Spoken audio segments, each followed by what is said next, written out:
साहेब हम मजदूर हैं और इसीलिए मजबूर हैं। रोटी का सवाल है और इसीलिए ये सारा बवाल है।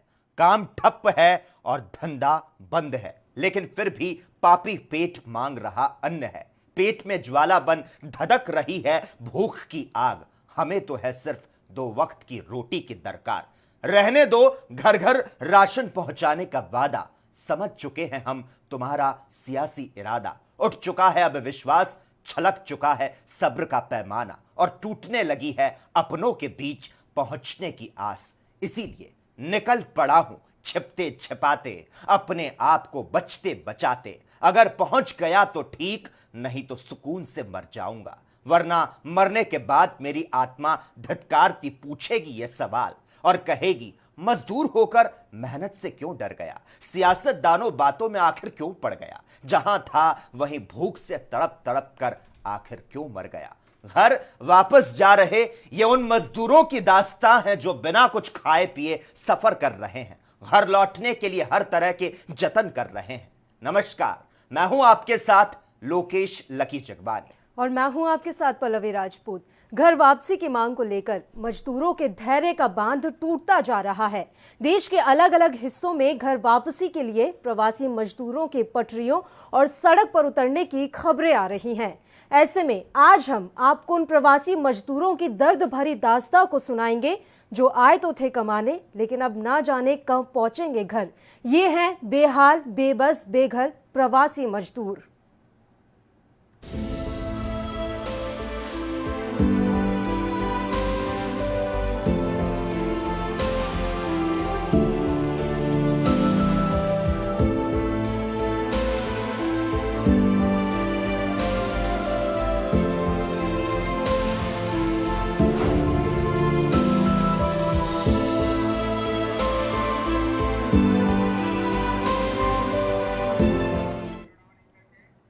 कोरोना वायरस देश ही नहीं दौड़ती दुनिया को भी थाम चुका है, लेकिन देश में लॉकडाउन की मार सबसे ज्यादा प्रवासी मजदूरों पर पड़ रही है, जो 2 वक्त की रोटी के लिए अपने वतन से हजारों किलोमीटर दूर गए। लेकिन अब इस मुश्किल वक्त में ये मजदूर घर वापसी चाहते हैं तो उन्हें अपनी जान का नजराना तक पेश करना पड़ रहा है। कभी सफर में बीमार पड़ जा रहे हैं तो कभी दिल का दौरा पड़ जा रहा है, तो कभी रेल की पटरियों पर मौत दस्तक दे रही है। ये रिपोर्ट देखिए। हम चाहते हैं कि हम अपने परिवार में चल जाए बस, और हम नहीं जा सकते वापिस वहाँ पर। 3 दिन भूखे रह के हम लोग कैसे कैसे वहाँ काटे एक ग्रुप में। जिस दिन से लॉकडाउन लगा उसी दिन मैं वहाँ शहर में गया था। बताइए, 1-1.5 महीने तक मैंने किस हिसाब से काटा है, ये कोई कट नहीं सह सकता। सरकार हमारी हेल्प करी जाए बस।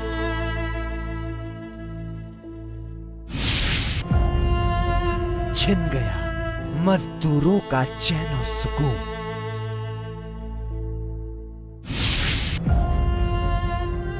रुक गई जिंदगी और काम करने का जुनून। प्रवासी मजदूरों को अपनी जान को गंवाकर लॉकडाउन की कीमत को चुकाना पड़ रहा है। सुविधाओं के अभाव में इन मजदूरों ने जब अपने घरों के लिए पैदल सफर शुरू किया तो कईयों को मंजिल से पहले ही मौत मिल गई। जहां 24 मार्च से 4 मई के बीच अब तक अलग अलग हादसों में 59 मजदूरों की जान जा चुकी है, तो वहीं औरंगाबाद की घटना में ट्रेन की चपेट में आने से 16 लोगों की मौत हो गई।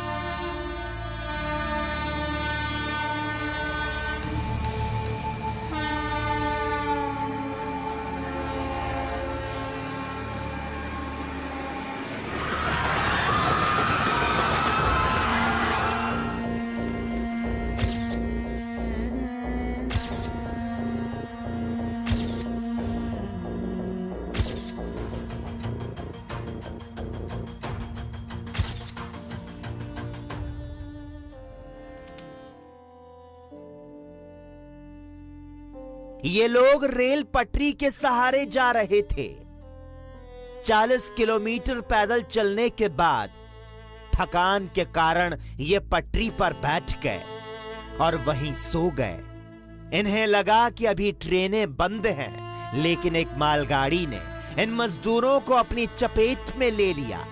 अपने घर से रोजी की तलाश में निकले इन प्रवासी मजदूरों की दूसरे राज्यों में मौत हो जाती है और कहीं तो हालात ऐसे हैं कि घर तक लाश भी नहीं पहुंच पाती। टूट रहा है मजबूर और बेबस मजदूरों के सब्र का बांध। जल्द हमारे बच्चों के पास भेजिए, चाहे बस से भेजिए, चाहे ट्रेन से भेजिए। मार मार के भगा देता है, दूर कहता कहाँ भागेंगे, कहाँ छुपेंगे, कहाँ लुकेंगे, क्या चिड़िया की किसी पेड़। लॉकडाउन की वजह से खाने के लिए अनाज नहीं। यहाँ पे आज हमको 10 दिन हैगे पड़े हमारे लिए खाने पीने की व्यवस्था कुछ नहीं है यहाँ पे। मुझे बहुत दिन हो गई चूल्हा नहीं पजर रही है और जीने के लिए पैसे नहीं। जान मुश्किल में लग रही है और उससे बचने के लिए एक ही आस है और वो ये कि किसी भी तरह अपने मुल्क, अपने देश, अपने गांव में वापसी कर सके।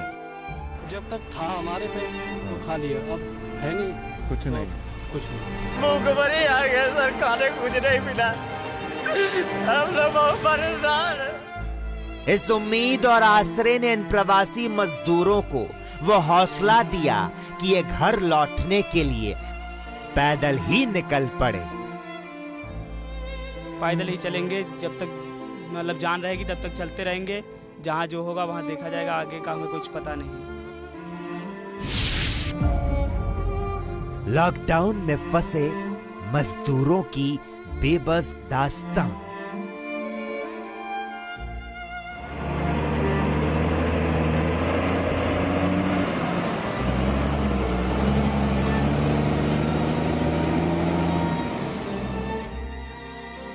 इन प्रवासी मजदूरों को रास्ते का पता नहीं, लेकिन इतना पता है कि ये रास्ता शहर से होकर हमारे गांव से गुजरता है।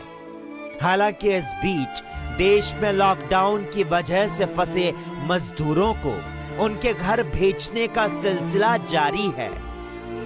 मजदूरों के लिए स्पेशल ट्रेन भी चलाई जा रही है, लेकिन कई जगहों पर अभी भी मजदूर बेबस हैं और उनके सब्र का बांध टूटता जा रहा है।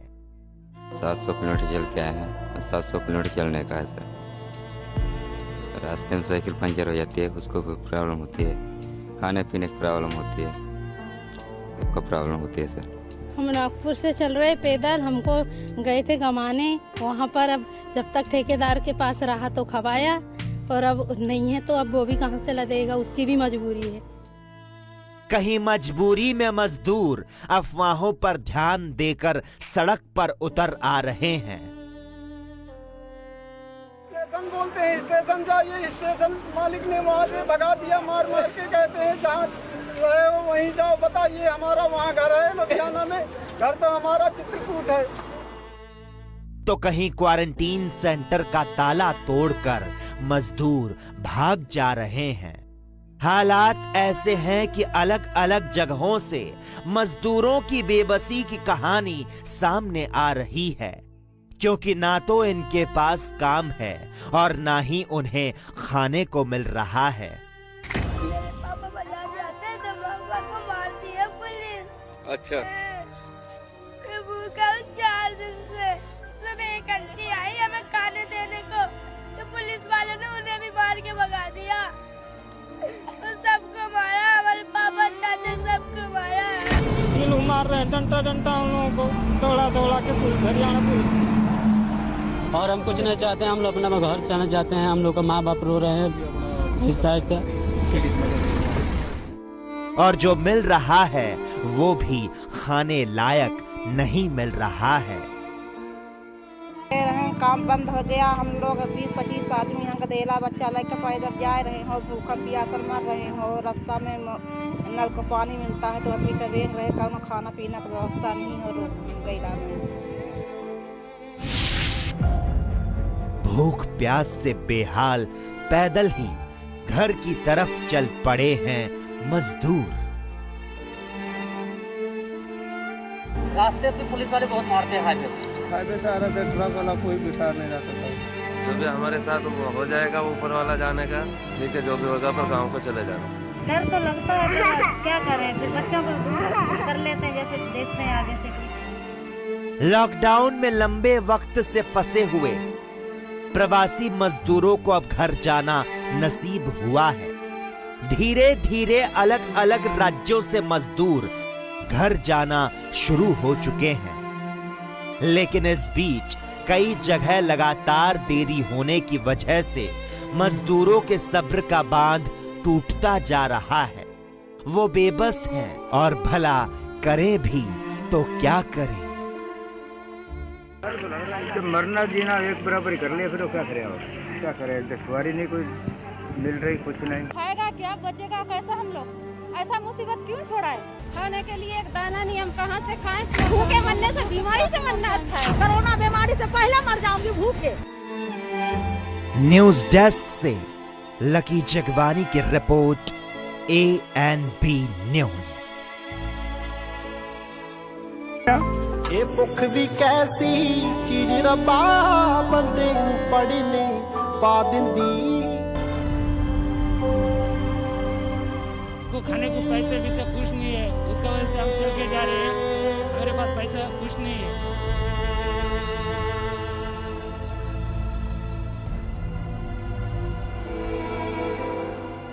पैसा पानी नहीं है, मोबाइल बेच के खाते पीते मेरा गाँव को हम चले जाए।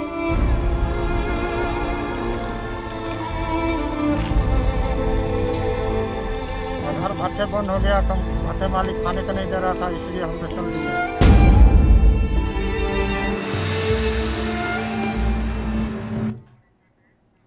तो इस रिपोर्ट में आपने देखा कि किस तरह से मौजूदा दौर में जो मजदूर है वो शहर से भागना चाहता है और अपने घर, अपने गांव की ओर जाना चाहता है। और इस संकट काल में मजदूर ये पूछना चाहता है, क्या मजदूर, किसान, गरीब होना गुनाह है क्या? इस मुद्दे पर तमाम चर्चा करने के लिए इस वक्त हमारे साथ मेहमान भी जुड़ चुके हैं। इस वक्त हमारे साथ हिंद मजदूर सभा के general secretary Harbhajan Singh live जुड़ चुके हैं और साथ ही साथ मजदूर संघ कांग्रेस के राष्ट्रीय उपाध्यक्ष बिहार से चंद्र प्रकाश सिंह भी जुड़ चुके हैं। आप दोनों का बहुत बहुत स्वागत है ANB न्यूज में। सबसे पहले हरभजन जी, आपके पास आना चाहूंगा, जानना चाहूंगा क्या लगता है जब से यह लॉकडाउन लगा है, इस लॉकडाउन के बाद से मजदूर का जो अधिकार है वो इस वक्त में कितना सुरक्षित है?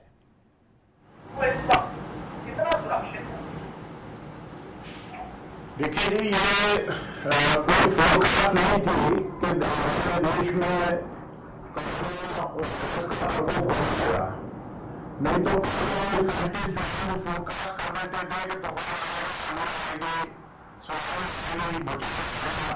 इसका कोई फोकस नहीं था। हमारे देश के प्रधानमंत्री जी को कहीं से इंफॉर्मेशन होगी। हरभजन जी, यहां आपको रोकना चाहूंगा मैं। हम चाहेंगे जो नेटवर्क है वो दुरुस्त हो जाए, उसके बाद दोबारा से आपके पास आना चाहेंगे। चंद्र प्रकाश सिंह जी, आपके पास आना चाहूंगा, आपसे जानना चाहेंगे, देश भर में जो ये लॉकडाउन आया है, इस लॉकडाउन के बीच भारत में लेबर रिफॉर्म जो है वो भी दस्तक दे चुका है। क्या लगता है इसके बाद जो मजदूरों की स्थिति है वो किस तरह से पेश आनी है?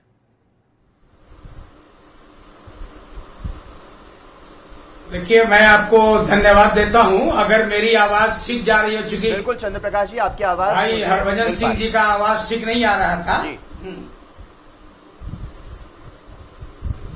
अपनी बात को जारी रखिए। आप करेक्ट कर लेंगे। इंटक, जैसे HMS है ना, इंटक के हम राष्ट्रीय, इंटक के राष्ट्रीय उपाध्यक्ष हैं जी।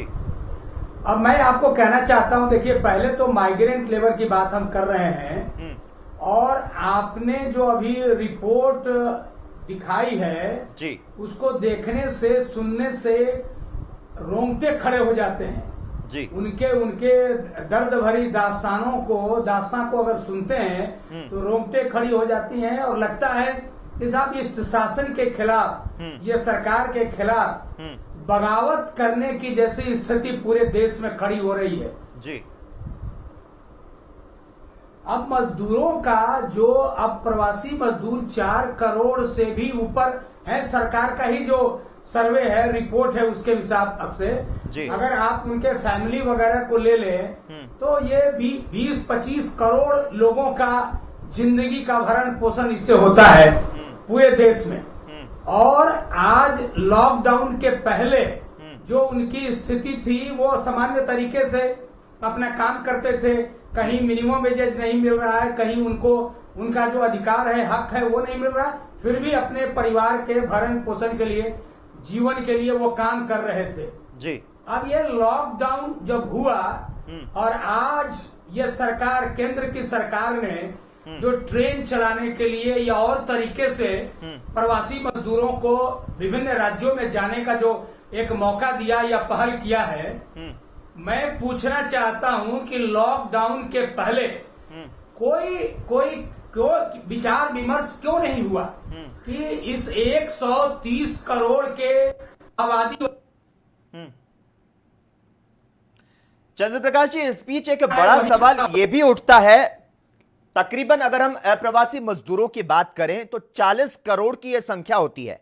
इतनी निगरानी है, इतनी सतर्कता है, जिस तरह से सरकारें कह रही है, इसके बाद भी देश में आज प्रवासी मजदूर जो है अनाथ और असहाय घूम रहे हैं। यह भी एक बड़ा सवाल है, इस पर क्या कहेंगे? चंद्र प्रकाश जी, क्या आप तक मेरी आवाज पहुंच पा रही है? तो आपको बता दें, हजारों मील का रास्ता जो है ये मजदूर अकेले पैदल गुजार रहे हैं और बुरे वक्त में मजबूर है ये मजदूर, और ये पूछ रहे हैं आखिर हम क्या करें, सरकार हमारी पुकार को आखिर कब तक सुनेगी। ये गुहार लगा रहे हैं कि सरकार से, ये कहना चाह रहे हैं कि सरकार इन्हें बचा ले। देश भर में लॉकडाउन लागू है और इस बीच में जो मजदूर वर्ग है वो असहाय और मजबूर नजर आ रहा है। हालांकि मजदूरों को लेकर जो सियासी बाजार है वो भी इस पर कहीं ना कहीं गर्म नजर आ रहा है।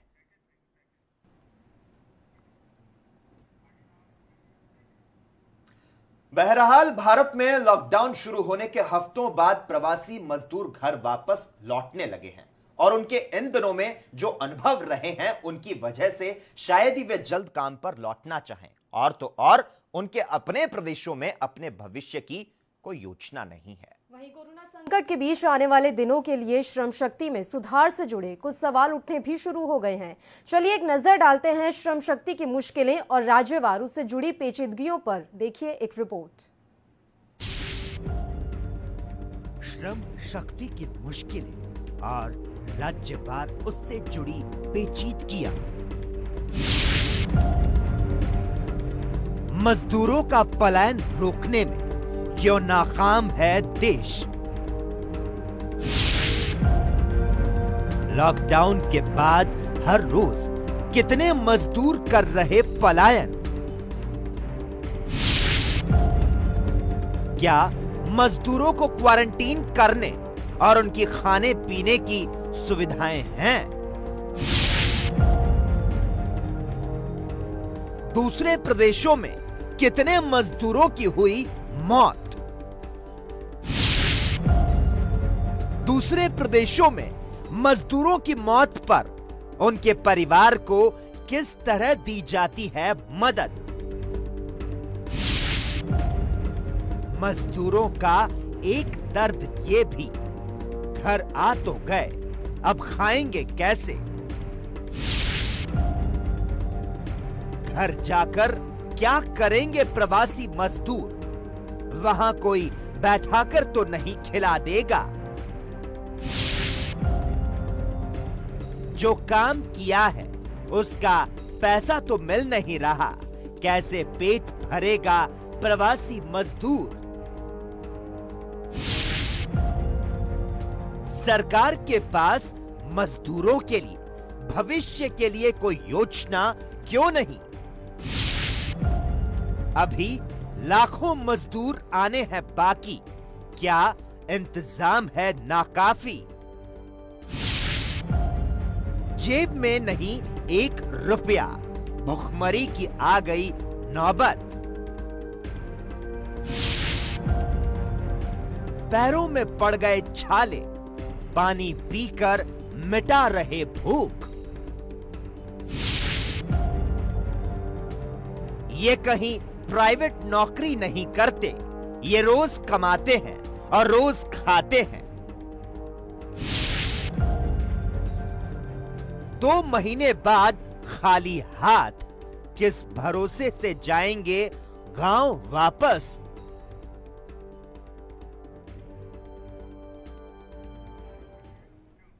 तो इस मुद्दे पर चर्चा के लिए दोनों मेहमान हमारे साथ जुड़े हुए हैं। चंद्र प्रकाश जी, मैं पहले आपके पास आना चाहूंगी। देखिए, जिस तरह की तस्वीरें देश के अलग अलग हिस्सों से सामने आई, दो राय नहीं है इसमें कि ये तस्वीरें रोंगटे खड़े कर देने वाली थी। पहले के जो कानून थे, पहले की जो स्थितियां थी, जो तमाम सरकार के दावे थे, उनकी पोल इन तस्वीरों ने साफ तौर पर खोलकर रख दी है। अब आगे क्या? अब तो प्रवासी मजदूर पलायन कर रहे हैं, अपने अपने गांव जाना चाहते हैं। अब वहां जाकर उन्हें किस तरह से अपने लिए रोजगार मिलेगा, किस तरह से वो अपने अधिकारों को सुरक्षित कर पाएंगे, भविष्य की जो अभी कल्पना कर रहे हैं, उसी से डर लग रहा है कि किस तरह से ये लोग रह पाएंगे। अब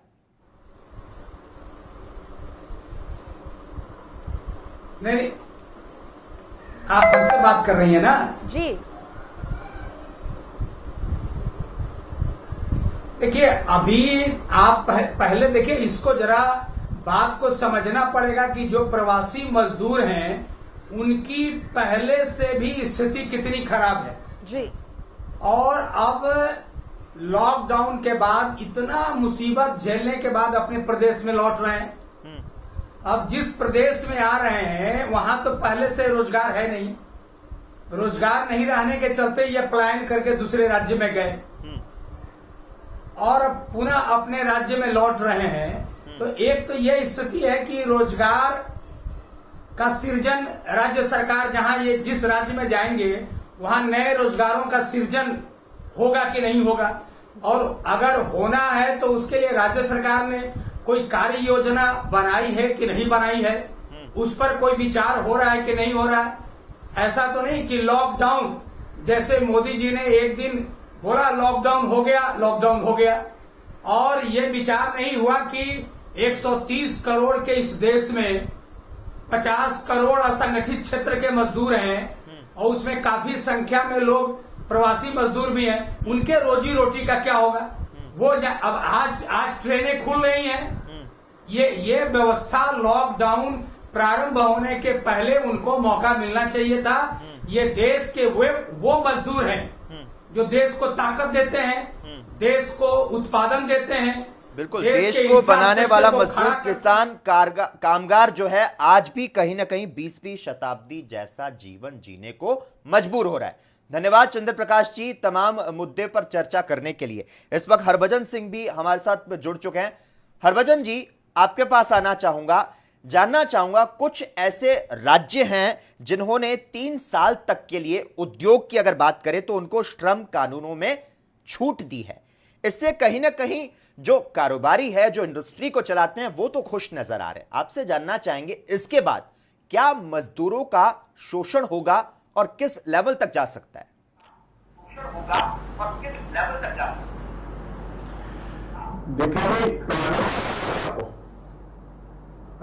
जी हरभजन जी, जी हरभजन जी, अपनी राय रखिए। आवाज आ रही है? बिल्कुल मिल रही है।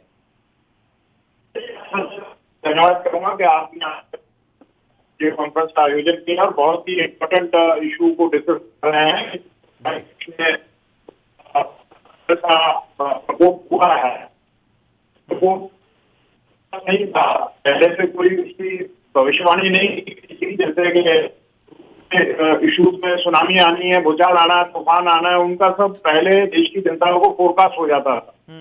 तो ये सडनली 23 तारीख को हमारे देश के माननीय प्रधानमंत्री जी ने, उनको किसी ने सलाह दी होगी या जैसे भी उनके पास जो इन्फॉर्मेशन होगी, उन्होंने 4 घंटे के अंदर 12 घंटे आउटकम कर लिया। अब इतना बड़ा हमारा देश है जिसमें 135 करोड़ देश की पॉपुलेशन है, उसका 4 घंटे के अंदर पर है वहीं ऊपर रहेंगे, आपको हिलने की जरूरत नहीं है। देश के ऊपर जो है कोरोना वायरस का महामारी आ गई है, तो इसका मुझे भी समझ में आता है कि प्री प्लानिंग क्यों नहीं की गई। जो बड़े बड़े शहर हैं जिसके अंदर प्रवासी मजदूर जो है वो अपने गाँव में छोड़कर यूपी के लिए वो देश तो किसान मजदूर जो है वो देश में तैयारी की गई। को माननीय प्रधानमंत्री जी को पत्र लिखा कर दिया है, तो जितनी भी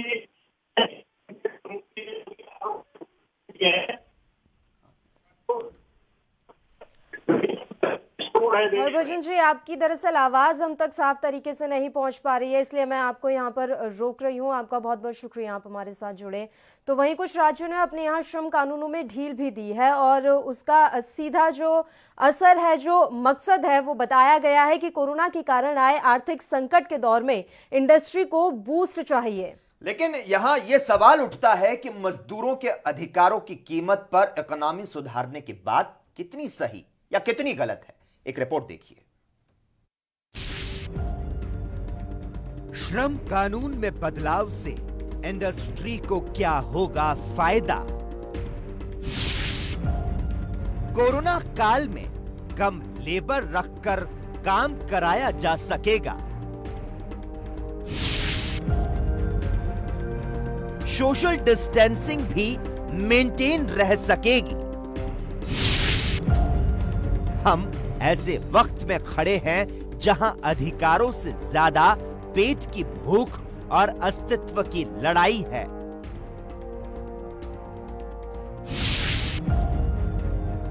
अगर इंडस्ट्री बचेगी तो मजदूर बचेंगे और फिर सरकार बचेगी।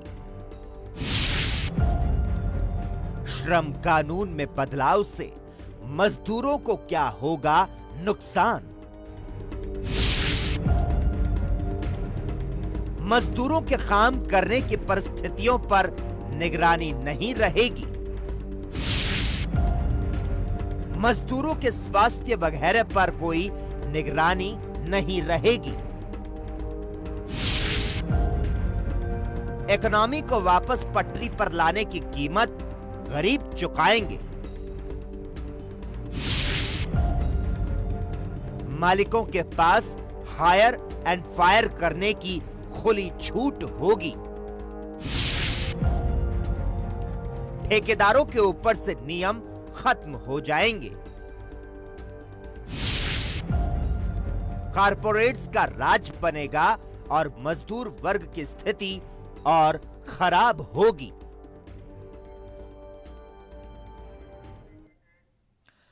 तो कुल मिलाकर मजदूर के जो हक हैं वो ताक पर हैं इस वक्त। और इस मुद्दे पर चर्चा करने के लिए फोन लाइन पर एक और मेहमान इस वक्त हमारे साथ जुड़ चुकी हैं। Christine Nathan international labour union organisation की भूतपूर्व अधिकारी हैं। बहुत बहुत स्वागत है क्रिस्टिन जी आपका एएनबी न्यूज में। क्या मेरी आवाज आप तक पहुंच पा रही है? हाँ जी। क्रिस्टिन, क्या आप तक मेरी आवाज पहुंच पा रही है?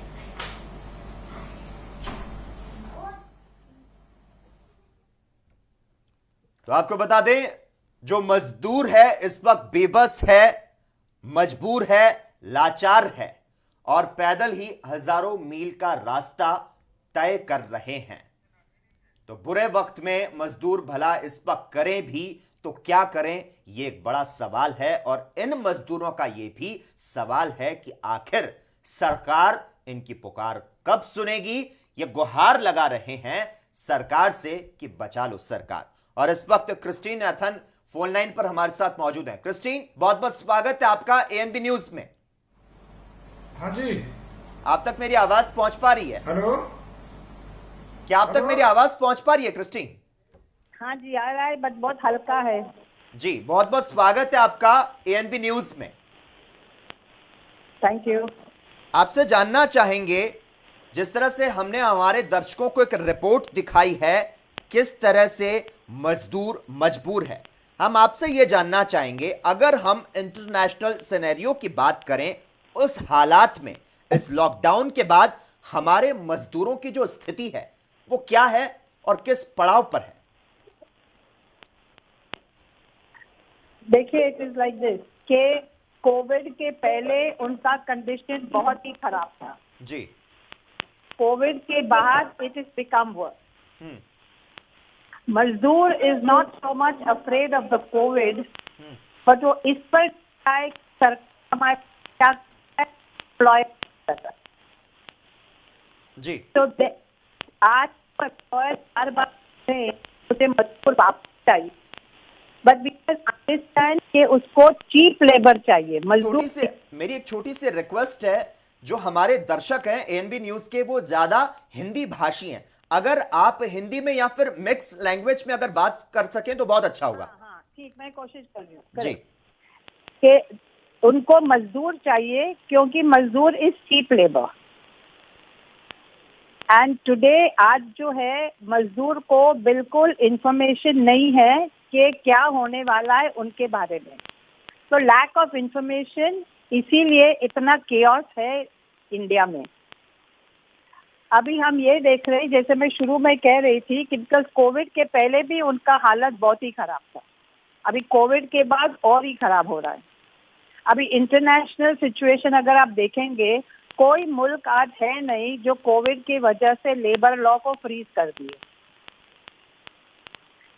तो मैं ये भी जानना चाहूंगा, जो ये आर्थिक संकट का दौर चल रहा है इस वक्त देश में, इसमें इंडस्ट्री जो है उसको बूस्ट तो चाहिए। इंडस्ट्री लेबर कानून में हुए बदलावों का कहीं ना कहीं इस वक्त स्वागत भी कर रही है, लेकिन आने वाले समय की हम बात करें तो मजदूरों के जो अधिकार हैं उसका क्या होगा? देखिए, हमारे मजदूर जो आते हैं, मान लो कि कंस्ट्रक्शन मजदूर है या डोमेस्टिक वर्कर, उनको पता भी नहीं कि उन लोग मजदूर है, because there is no form of any formal contract. उनको कॉन्ट्रैक्ट तो है नहीं एम्प्लॉयर एम्प्लॉय के साथ, उनका कॉन्ट्रैक्ट जो है सब कॉन्ट्रैक्टर के पास। उनको पता नहीं उनका मालिक कौन है, उनको पता नहीं कि एक्सीडेंट होगा तो क्या होगा, उनको पता नहीं कि उनका तनख्वाह कितना है। मैं जानती हूँ कि एम्प्लॉयर अगर मान लो कि 500 दिए, कॉन्ट्रैक्टर से उनको 250 या 200 मिलेगा, क्योंकि उनको पता ही नहीं वेजेस क्या है, because there is no office formal contract. उनको पता है नहीं हायर एंड फायर क्या है, ये भी पता नहीं कि हम उनके तनख्वाह से जो पैसा कटता है फंड में जा रहा है, पता नहीं वो फंड कहाँ है, कितना है, कब मिलेगा। उनको पता भी नहीं कि ये सिस्टम में कोई सोशल सिक्योरिटी है, उनको पता भी नहीं कि कोई पीपीई उनको पहनना चाहिए, उनको पता भी नहीं कि रिन्यूअल ऑफ कॉन्ट्रैक्ट होना चाहिए। क्योंकि जब मजदूर को रजिस्टर करेंगे हम, तो मजदूर इज ऑल्सो रजिस्टर्ड एंड मालिक इज ऑल्सो रजिस्टर्ड, लेकिन यहाँ पर कोई रजिस्ट्रेशन तो है नहीं। तो हर कॉन्ट्रैक्टर का भी रजिस्ट्रेशन नहीं है। जब कॉन्ट्रैक्टर का ही रजिस्ट्रेशन नहीं है तो मजदूर कहाँ से रजिस्टर होगा? बिल्कुल, कहीं ना कहीं इस बीच सरकार को इकोनॉमी को बूस्ट देने के साथ साथ एक राहत पैकेज जो है वो भी देने की यहां पर जरूरत है। धन्यवाद क्रिस्टीन, इस मुद्दे पर तमाम चर्चा के लिए हमारे साथ जुड़ने के लिए। तो बेघर, बेबस और बेहाल जो प्रवासी मजदूर है उस पर तमाम चर्चा लगातार जारी रहेगी। यहां हम रुकते हैं एक छोटे से ब्रेक के लिए।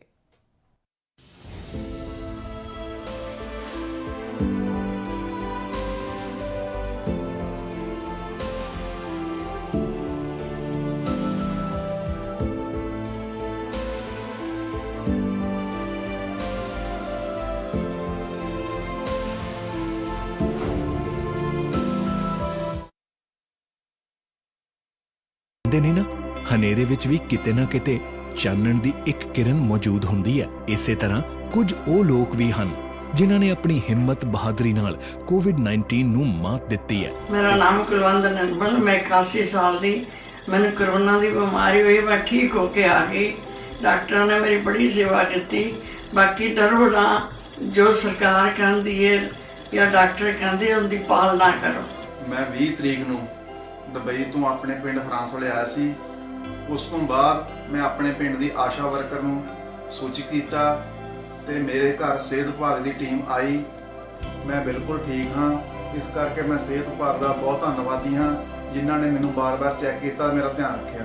ਇਹਨਾਂ ਲੋਕਾਂ ਨੇ ਸਾਬਿਤ ਕੀਤਾ ਕਿ ਜਜ਼ਬਾ ਪੱਕਾ ਹੋਵੇ ਤਾਂ ਵੱਡੀ ਤੋਂ ਵੱਡੀ ਬਿਮਾਰੀ ਵੀ ਠੀਕ ਹੋ ਜਾਂਦੀ ਹੈ। ਇਸੇ ਲਈ ਤੁਸੀਂ ਵੀ ਇਹਤਿਆਤ ਵਰਤੋ ਤੇ ਹਦਾਇਤਾਂ ਦੀ ਪਾਲਣਾ ਕਰਦੇ ਹੋਏ ਆਪਣੇ ਆਪਣੇ ਘਰਾਂ 'ਚ ਰਹੋ, ਘਰ ਰਹੋ, ਸੁਰੱਖਿਅਤ ਰਹੋ।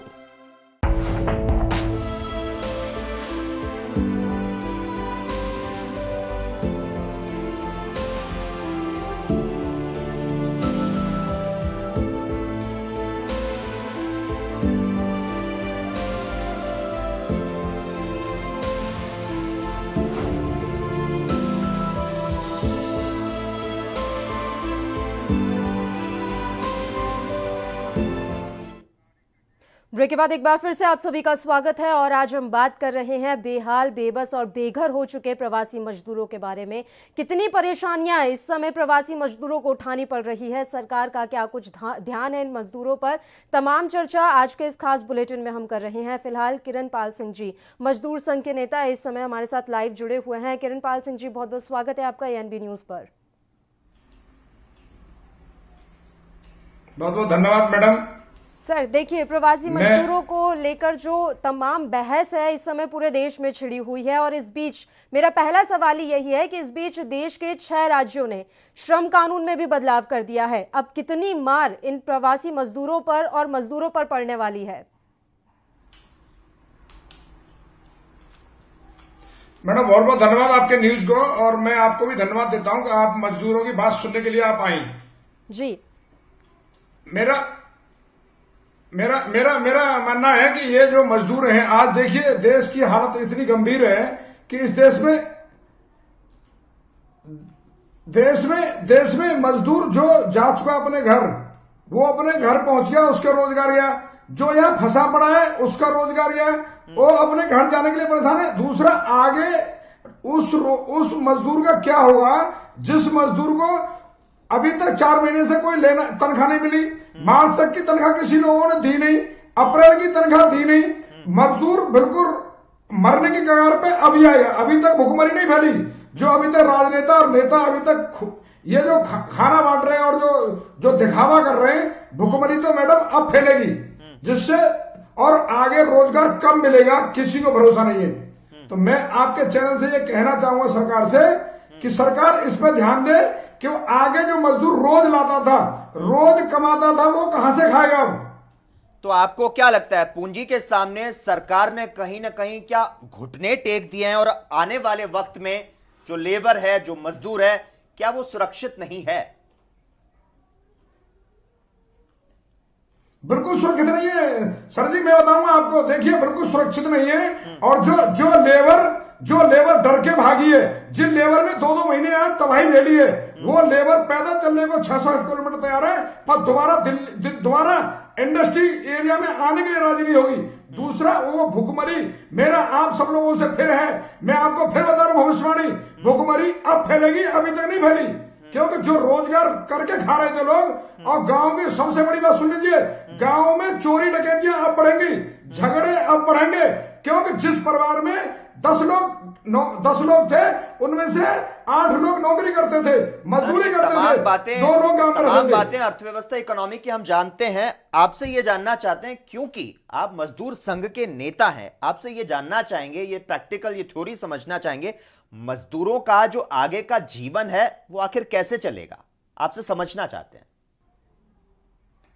मैं उसी को बता रहा हूं, इतना दुखदायी जीवन बीतेगा सर कि आप अंदाजा नहीं लगा सकते, ना सरकार अंदाजा लगा सकती। ये जो अभी देखिए, आप कल से ट्रेन चलाने के लिए बोल रहे हैं, हाँ। और ट्रेन चलने के बाद देखना शहर खाली हो जाएंगे, इंडस्ट्री खाली हो जाएंगे। मैं आपको अपनी अच्छी वाली भविष्यवाणी बता रहा हूं, और क्योंकि मैं गांव से बिलोंग करता हूं और मजदूरों को पूरा अच्छी तरह जानता हूं और मजदूरों को बीत रहता हूं, मैं इसलिए आपको बता रहा हूं कि आगे इंडस्ट्री के लिए दिक्कत आएगी। दूसरा, उन गरीब मजदूरों के लिए जरूर दिक्कत आएगी जो 10, 15, 20 हजार, 25 हजार से नीचे सैलरी करते थे, नौकरी लेते थे, और जो रोज कमाते, रोज खाते थे, उनके लिए भुखमरी आने वाली है। चोरी डकैती, राजनी, लूट पाट, गांव में लड़ाई झगड़े बढ़ने वाले हैं, हर गांव में। पूरे भारत की बात कर रहा हूं मैं आपके सामने। तो ऐसे में तो किरण पाल सिंह जी, सरकार के लिए भी तो एक बड़ी मुश्किल है ना यहाँ पर। जिस जगह वो जा रहे हैं, अपने गांव वो जा रहे हैं, वहां पर उनके लिए रोजगार के अवसर उन्हें देना, ये सरकार के सामने भी एक बड़ी चुनौती है। तो कहीं ना कहीं जब सब कुछ सही हो जाएगा, अर्थव्यवस्था को जब पटरी पर लाने की कोशिश की जाएगी, उस दरमियान इन मजदूरों की ही जरूरत पड़ेगी। तो ऐसे में ये भी तो संभावनाएं हैं कि वो वापस से उन शहरों में जाएं जहां अभी रोजगार के अवसर उन्हें मिले हुए थे। देखिए मैडम, मैं बताऊंगा मरता क्या न करता। अभी आपने देखा होगा आपके न्यूज चैनलों पर, सभी न्यूज चैनलों पर जो पब्लिक वर्कर, जो लेबर मजदूर दुखी हुआ है इस 2 महीने के अंदर, वो आप सब ने किसी से नजरअंदाज नहीं, किसी से छुपा नहीं है। जो अभी तक दुखी हुआ है, कहीं उसे क्वारंटाइन, इनके दारू के ठेके खोलने के लिए इनके कोई कोरोना नहीं है। इन सरकार ने जो फैसला दारू का लिया है उसके लिए कोई कोरोना नहीं है। अब कोरोना केवल उस मजदूर इन्हें फैक्ट्री चलानी चाहिए थी, इन्हें सब इंडस्ट्री चलानी चाहिए थी, इनको और सारे होटल और रेस्टोरेंट चलाने चाहिए थे, और रेल चलानी। क्या केवल राजस्व दारू से आएगा? केवल शराब से राजस्व वापस आएगा इनका? बिल्कुल किरण पाल जी, लगातार आप हमारे साथ जुड़े रहिए। एक और मेहमान इस वक्त में जुड़ चुके हैं, संजय शर्मा जी, मोशी से फाउंडर हैं। बहुत बहुत स्वागत है संजय शर्मा जी आपका एएनपी न्यूज में। धन्यवाद जी, धन्यवाद। संजय शर्मा जी, आपसे मैं ये सीधा सा सवाल करना चाहूंगा, समझना चाहूंगा, इकोनॉमी को फिर से पटरी पर लाने के लिए सरकार की तरफ से तमाम जतन किए जा रहे हैं, लेकिन मजदूरों के अधिकारों का इस बीच कहीं ना कहीं हनन भी यहां पर देखा जा रहा है। इस बात से आप कितना इत्तेफाक रखते हैं?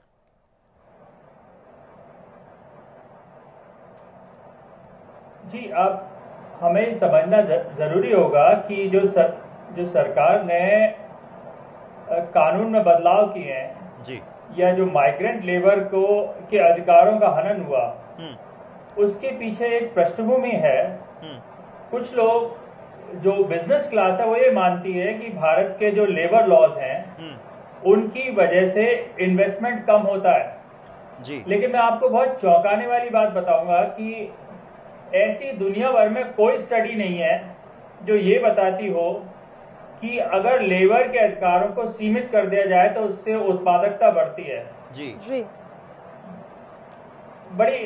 बड़ी मजे की बात यह है कि हमारे देश में लेबर कॉस्ट ऑलरेडी दुनिया में, लाइक चाइना से करीब $100 पर डे हमारी वो कम है जो लेबर कॉस्ट है जी। और पर आवर अगर हम देखें तो चाइना से करीब 3 गुना 3.5 गुना हमारी लेबर कॉस्ट कम है जी। लेकिन जहां मारे जाते हैं वो हमारे लेबर की प्रोडक्टिविटी, मतलब उनका कौशल।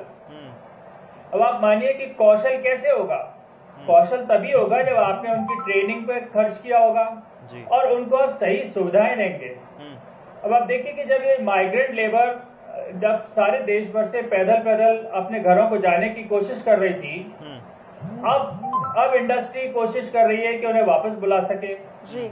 लेकिन ये प्राथमिक तौर पे होना ही नहीं चाहिए था, क्योंकि 1979 जो माइग्रेटरी लेबर एक्ट है उसके हिसाब से जो उसके एम्प्लॉयर थी उसकी ये जिम्मेदारी थी कि उनके आने जाने का खर्चा देता और उनको रहने की जगह प्रोवाइड करता। मैं आपको जरा 100 साल पीछे ले चलता हूँ। जब टाटाज ने जब बॉम्बे में अपना उत्पादन शुरू किया 100 साल पहले, तो उन्होंने लेबर की समस्या महसूस की। संजय जी की आवाज़ यहाँ पर नहीं आ रही है, रुक गई है, शायद नेटवर्क प्रॉब्लम है। हम किरणपाल सिंह जी के पास चलते हैं तब तक। सर, एक सवाल यहाँ पर मैं आपसे ये लेना चाहूँगी कि पहले ये प्रावधान था कि जिन उद्योगों में 100 से या 100 के आसपास श्रमिक हैं वहाँ पर जाकर निरीक्षण किया जाता था, उनकी परेशानियों और समस्याओं को सुना जाता था। अब नए लॉ के हिसाब से इस तरह का जो प्रावधान है उसे खत्म कर दिया गया है। ऐसे में कितना मुश्किल अब श्रमिकों के लिए हो जाएगा, कहीं ना कहीं वो खुद को असुरक्षित महसूस करेंगे। बिल्कुल मैडम, बिल्कुल सही कह रही हैं आप। ये परेशानी उन वर्करों के सामने आएगी। देखिए इंडस्ट्री अभी इंडस्ट्री कुछ देर से चलेगी तो मालिकों पर कोई फर्क नहीं पड़ने वाला है। मेरे पास एक उपाय है, अगर सरकार चाहे तो कहीं भी भुखमरी नहीं फैलेगी। उस उपाय को आपके चैनल के द्वारा सभी बता दें और सभी सुन लें और लिख लें। नेताओं की सैलरी, नेताओं के महंगाई भत्ते बंद करें और ये सब गरीबों में भेजें। नेताओं में भुखमरी नहीं आ रही। दूसरी बात, उन मजदूरों को भेजें जो मजदूर प्रतिदिन तनख्वाह लेते थे, जो उनके लिए भेजें। दूसरा, जो स्कूल प्राइवेट स्कूल है वो महंगे जरूर है, परंतु उनको सरकार दे और बच्चों की फीस किसी पेरेंट्स से ना ले। ये जब हुकूमती बंद हो सकती है केवल नेताओं के महंगे भत्ते होने से, और सभी इंडस्ट्री चलेगी, ऐसा नहीं है। बहुत पब्लिक इतनी हिंदुस्तान में थी बेरोजगार, अगर वो नहीं आएंगे जो भाग गए, जो दुखियों के भागे, परंतु फिर भी इन्हें लेबर मिलेगी। जो इन्हें अब तक नौकरी नहीं मिली थी, वो पढ़े लिखे मजदूर, वो पढ़े लिखे युवा सब नौकरी करने के लिए मजबूर होंगे अभी। किरण पाल जी, मैं आपसे ये जानना चाहूंगा, जिस तरह से हमने जिक्र किया, यहां पर मेरी सहयोगी ने भी जिक्र किया, श्रम कानून जिस तरह से उसमें बदलाव आया है और श्रम कानूनों में जो बदलाव की शुरुआत हो चुकी है, आपसे जानना चाहूंगा क्या इसे कोर्ट में चुनौती भी दी जा सकती है? बिल्कुल दी जा सकती है, बिल्कुल दी जा सकती है, मैं कह रहा हूं।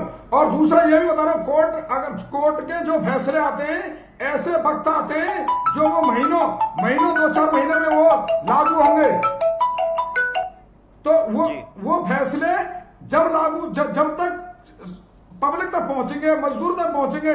और ये कोई भी योजना बनाते हैं सर, आप देखिए वो योजना 99% पब्लिक तक गांव में, ग्रामीण क्षेत्रों में पहुंच ही नहीं पाती। इन्होंने मैं बताता हूं, मैं मजदूर संघ से मैं भारतीय मजदूर यूनियन भानु से हूं, मैं राष्ट्रीय वरिष्ठ उपाध्यक्ष किरणपाल सिंह। मैं आपको बता रहे, हमारा संगठन ईंट से ईंट बजाएगा, इस सरकार की वो लड़ाई लड़ेगा लॉकडाउन का।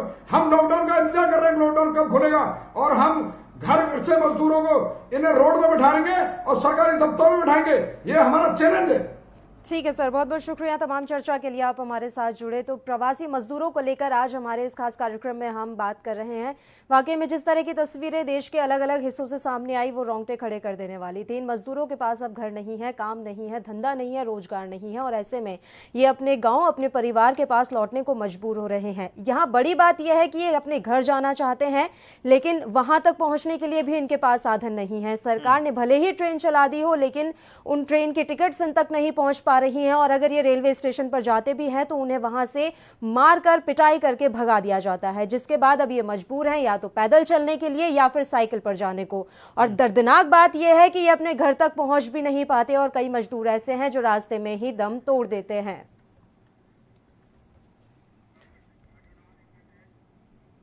तो बेरोजगारी की मार तो मजदूरों पर पहले ही पड़ चुकी थी, और अब जब जेब में कुछ नहीं रहा तो पैदल ही बिना मंजिल की दूरी नापते हुए मीलों दूर अपने घरों की तरफ निकल पड़े।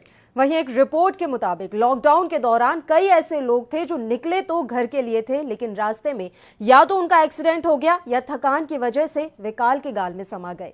यहां ऐसे उन लोगों के बारे में जानते हैं जिनके लिए लॉकडाउन मौत का कारण बन गया। पेश है एक खास रिपोर्ट।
तारीख 28 मार्च, मौत 1, स्थान दिल्ली।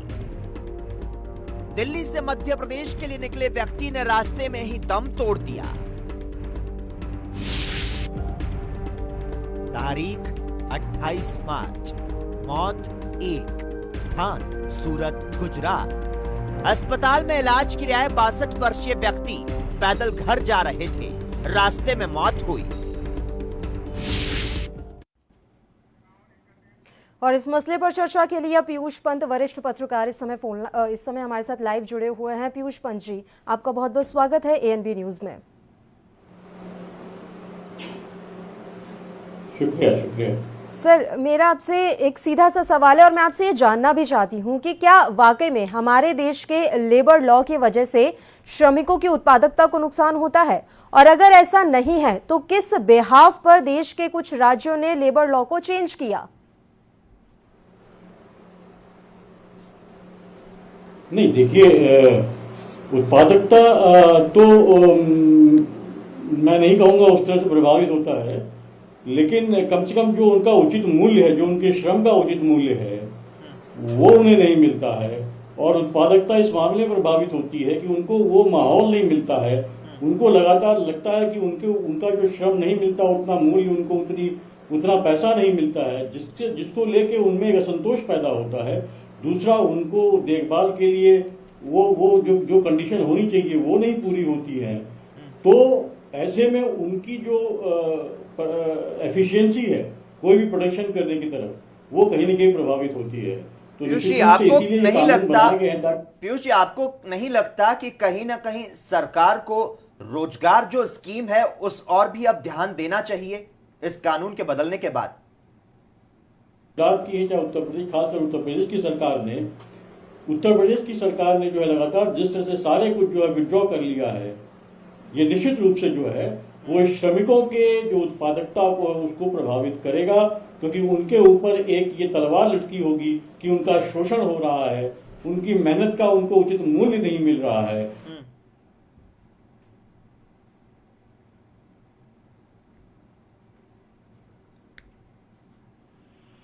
तब प्रभाव पड़ेगा उसके ऊपर। पीयूष जी, आपसे ये भी जानना चाहूंगा, ये कितना सही है जिस तरह से जो ये नया कानून आया, जो कानून में बदलाव किया गया, इससे इंडस्ट्री पर, एम्प्लॉय पर होने वाला जो खर्च है वो क्या इंडस्ट्री के लिए कहीं ना कहीं कम होगा?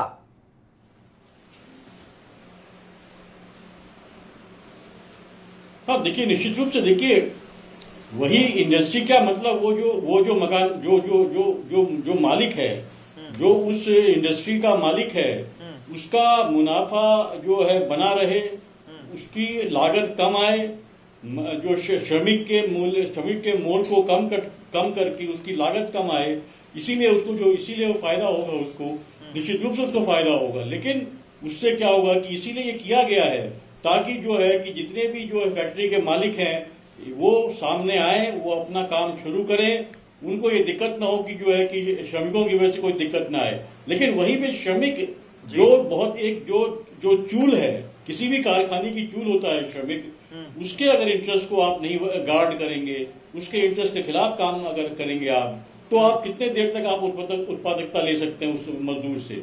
तो उस श्रमिक को उसके श्रम के मूल्य देना पड़ेगा। निश्चित रूप से ये जो पूंजीपति हैं, जो मालिक हैं, जो फैक्ट्री के मालिक हैं, उनको फायदा पहुंचाने के लिए ये कानून सस्पेंड किए गए हैं। और पीयूष जी, मजदूरों को लेकर कहीं ना कहीं जो सियासी बाजार है वो भी इस वक्त में गर्म नजर आ रहा है। जो एनआरआई है या फिर जो फंसे हुए भारतीय हैं, उनको विमान से लाया जा सकता है, उनके रहने खाने पीने की व्यवस्था की जा सकती है। तो ये जो मजबूर मजदूर हैं, उनका गुनाह क्या है? यही सबसे बड़ा सवाल है। देखिए, यही सबसे बड़ा सवाल है कि आज आपने ये डिक्लेयर कर दिया कि आज आपने जो है कि तमाम ट्रेन चलेंगी, ट्रेनों को आपने चालू कर दिया, 15 पेयर्स की ट्रेन चलेंगी। वो किसके लिए? मजदूरों के लिए नहीं आपने शुरू की है, वो उन लोगों के लिए शुरू की है जो दूसरे लोग हैं, जो पैसा देकर आएंगे, जो कहीं फंसे हुए हैं उनके लिए। इससे आप विदेश से लेके आए, इसके पहले आप जो है जो विद्यार्थियों को लेके आए, जो कोचिंग कर रहे थे, जिनके माता पिता के पास पैसा है, तो एक वर्ग विशेष के लिए तो आप चिंता कर रहे हैं। लेकिन वही मजदूर जो दिन रात खट के जो है आपकी फैक्ट्रियों को चलाता है, आपकी जो है कपड़ा मिलों को चलाता है, आपके निर्माण उद्योग को आगे बढ़ाता है, आप उसके लिए आपके दिल में कहीं भी कोई दर्द नहीं है। वो बेचारा पैदल चला जा रहा है, न उसका ध्यान सरकार दे रही है, न उसका ध्यान वो मालिक दे रहे हैं जिनका वो काम करता है। वो ईंट के भट्टे के मालिक जहां वो दोपहर में धूप में लगातार काम करते हैं, वो भी उनका ध्यान नहीं रख रहे हैं। तो वो ऐसी हालत में वो कहाँ जाएगा? ये बहुत बड़ी जो एक सरकार के ऊपर ये बहुत ज्यादा ही जो है कह सकते हैं कि एक बहुत बड़ी विडंबना है इस देश में कि मजदूर जो कि अर्थव्यवस्था की रीढ़ होता है, उसके साथ सरकार इस तरह का व्यवहार कर रही है। उनको इस तरह से जो है मरने के लिए छोड़ दिया गया है, उनकी रोजी रोटी का संकट पड़ा है। पीयूष जी, एक आखिरी सवाल है मेरा आपसे। देखिए, चाइना से जो कंपनियां पलायन कर रही हैं और उन्हें आकर्षित करने के लिए देश के लेबर लॉ में कुछ राज्यों ने बदलाव किया है, क्या सरकार इसमें कामयाब होती हुई नजर आ रही है? क्या कामयाब हो पाएगी? क्या कुछ कहती है स्टडीज? नहीं, देखिए, मुझे नहीं लगता कि सरकार कामयाब हो पाएगी, क्योंकि सरकार इससे और ज्यादा परेशानी पैदा कर रही है। क्योंकि जो श्रमिक वर्ग जो है, जो अपने इस हालात की वजह, लॉकडाउन की वजह से परेशान होके वापस अपने घर लौट रहा है, वो तो अब वापस लौट के आएगा नहीं। बाकी जो सरकार है उनके खिलाफ आप कानून लाएंगे तो निश्चित रूप से बाकी जो श्रमिक हैं वो भी ये सोचेंगे कि इससे तो भूखे मर जाना अच्छा है कि आप अपना शोषण कराए वहां पे उन मिल मालिकों के लिए, उन फैक्ट्री मालिकों के हाथों आप शोषित होने से अच्छा है कि आप भूखे मर जाएं। तो मुझे नहीं लगता कि इससे कहीं न कहीं जो है कि सरकार को सफल होगी अपनी आर्थिक गतिविधियों को आगे बढ़ाने में, क्योंकि आप डंडे के बल पे काम नहीं ले सकते।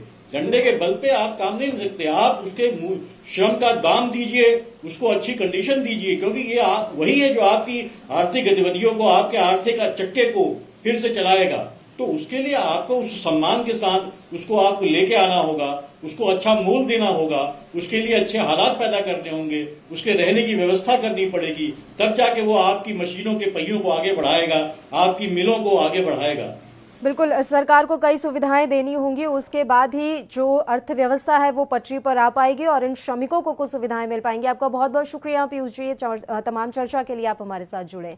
तो लॉकडाउन की वजह से उद्योग धंधे तो ठप हो चुके हैं, जिससे देश और राज्यों की अर्थव्यवस्था पूरी तरह से चरमरा गई है और इससे उबरने और दोबारा से उद्योगों को पटरी पर लाने के लिए राज्य सरकारों ने श्रम कानूनों में बदलाव भी करने शुरू कर दिए हैं। लेकिन आज सवाल यह है कि 40 करोड़ प्रवासी मजदूर इतनी निगरानी और सतर्कता के बाद भी देश में अनाथ और असहाय क्यों घूम रहे हैं?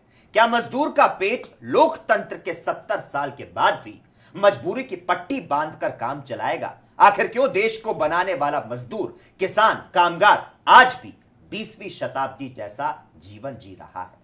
एएनबी न्यूज भी ये जानना चाहता है कि सड़क पर धूप से चलते लाखों पांवों के घाव पर जिम्मेदारी का मरहम आखिर कौन लगाएगा? क्या मजदूर अपना हक सरकार से नहीं तो क्या मंगल ग्रह पर जाकर मांगेंगे? इन सवालों के जवाब हम अपने इस कार्यक्रम की अगली कड़ी में भी जानने की कोशिश करेंगे। लेकिन अभी यहां वक्त हो चला इस कार्यक्रम को विराम देने का। देश और दुनिया की तमाम अपडेट के लिए आप बने रहिए और देखते रहिए एएनबी न्यूज।